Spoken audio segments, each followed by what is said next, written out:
દોસ્તો, સરકાર દ્વારા રચવામાં આવેલી committee commissioner of health staff નર્સની ભરતી અંગે કોઈ અપડેટ આપે કે ના આપે, હું આવી ગયો છું એક નવા અપડેટ સાથે. પરીક્ષા આપી દીધા પછી દરેક ઉમેદવારના મનમાં એક સવાલ સતત ઊભો થતો હોય છે કે મેરિટ કેટલે અટકશે, અંતિમ મેરિટમાં મારો સમાવેશ થશે કે નહીં થાય. તો મેરિટ નક્કી કરવામાં જે પાસાઓનો મહત્વનો રોલ હોય છે તે દરેક પાસાને મેં અહીંયા ઇન્ક્લુડ કરીને સંભવિત મેરિટ કેટલે અટકી શકે તે અંગેનું સટીક અને સચોટ એનાલિસિસ થાય એ માટેનો પ્રયત્ન કરેલો છે.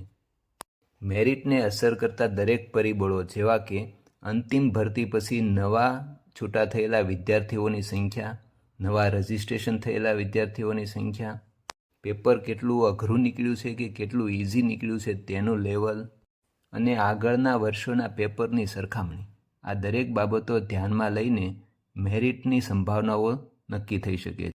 દોસ્તો, વિડીયોના થંબનેલ ઉપરથી તમને ખ્યાલ આવી ગયો હશે કે આપણો આ video expected cut off mark ઉપર રહેવાનો છે.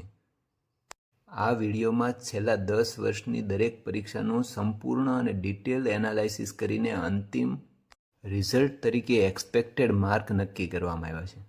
આપણે યર બાય યર દરેક ભરતી વિશે એનાલાઇસિસ જોઈને આ વર્ષે એટલે કે 2025માં સ્ટાફ નર્સનું મેરિટ ક્યાં અટકશે તે નક્કી કરવાનું છે.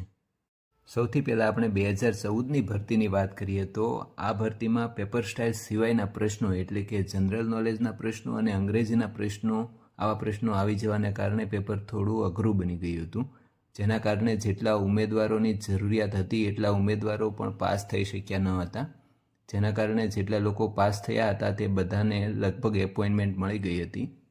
પાસ થયેલા દરેક ઉમેદવારોને એપોઇન્ટમેન્ટ આપી દીધા પછી પણ ઘણી જગ્યાઓ ખાલી બચી હતી. મેરિટ ક્યાં અટકશે તે નક્કી કરતી વખતે આગલા વર્ષની ભરતીની ક્યારેય સરખામણી થઈ શકે નહીં તે માટેનું એક ઉત્તમ ઉદાહરણ તમારી સામે રજૂ કરું છું. 2016ની ભરતીમાં 150 માર્ક કરતાં વધારે માર્ક્સ લાવવાવાળા વિદ્યાર્થીઓની સંખ્યા એટલે કે ઉમેદવારોની સંખ્યા 113 હતી અને 130 કરતાં વધારે માર્ક્સ લાવવાવાળા ઉમેદવારોની સંખ્યા 822 હતી, જે આંકડો ખૂબ જ મોટો છે. ત્યાર પછીની ભરતીમાં એટલે કે 2018માં 150 કરતાં વધારે માર્ક્સ લાવવાવાળા વિદ્યાર્થીની સંખ્યા 0, એટલે કે એક પણ ઉમેદવાર એવો નહોતો કે જેને 150 કરતાં વધારે માર્ક્સ હોય. આ ઉપરાંત એક પણ વિદ્યાર્થી એવો નહોતો કે જેના માર્ક્સ કે નહોતી કે જેના માર્ક્સ 130 કરતાં વધારે હોય. એટલે કે આખા ગુજરાતમાં પ્રથમ નંબર લાવનારને પણ 130 કરતાં વધારે માર્ક્સ નહોતા અને 2016ની ભરતીમાં 130 કરતાં વધારે માર્ક્સવાળા 822 ઉમેદવારો હતા. આ આંકડાઓ ઉપરથી સ્પષ્ટ છે કે બે અલગ અલગ ભરતીની ક્યારેય સરખામણી થઈ શકે નહીં. 2016ની ભરતીમાં ઓવરઓલ દરેક વિદ્યાર્થીને વધારે માર્ક્સ હોવાના કારણે અત્યાર સુધીનું સૌથી ઊંચું મેરિટ અટકેલું. ઓપન કેટેગરીમાં 133 માર્ક્સ અને SC/BC કેટેગરીમાં 122 માર્ક્સે મેરિટ અટકેલું. ત્યારબાદ 2018ની ભરતીની વાત કરીએ. બીજી બધી ભરતી કરતાં આ ભરતીમાં સૌથી નીચું મેરિટ અટકેલું. ઓપન કેટેગરીમાં 88 માર્ક, SC/BC કેટેગરીમાં 76 માર્ક, SC કેટેગરીમાં 81 માર્ક અને ST કેટેગરીમાં 67 માર્ક્સે મેરિટ અટકેલું. 2021ની ભરતી અત્યાર સુધીની સૌથી મોટી ભરતી હતી. કોરોનાની ત્રીજી લહેરની તૈયારી રૂપે આ વર્ષે સૌથી વધારે જગ્યા ભરવામાં આવી હતી. ઓપન કેટેગરીમાં 105 માર્ક, SC/BCમાં 87 માર્ક, SCમાં 96 માર્ક, STમાં 79 માર્ક, EWSમાં 75 માર્ક સુધીના ઉમેદવારોને એપોઇન્ટમેન્ટ ઓર્ડર મળ્યા હતા.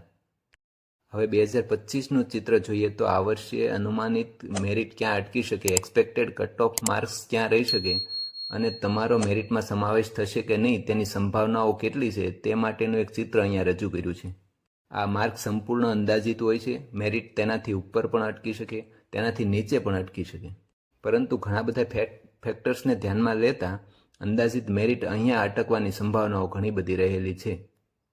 મિત્રો, આ વિડીયો તમારા મિત્રો વચ્ચે શેર કરવા માટે આગ્રહભરી વિનંતી છે, જેથી તેને આગલી દરેક ભરતીનું એનાલિસિસ અને આ વર્ષે એક્સપેક્ટેડ કટ ઓફ માર્ક્સ કેટલે રહેશે તે વિશેની માહિતી મળી રહે.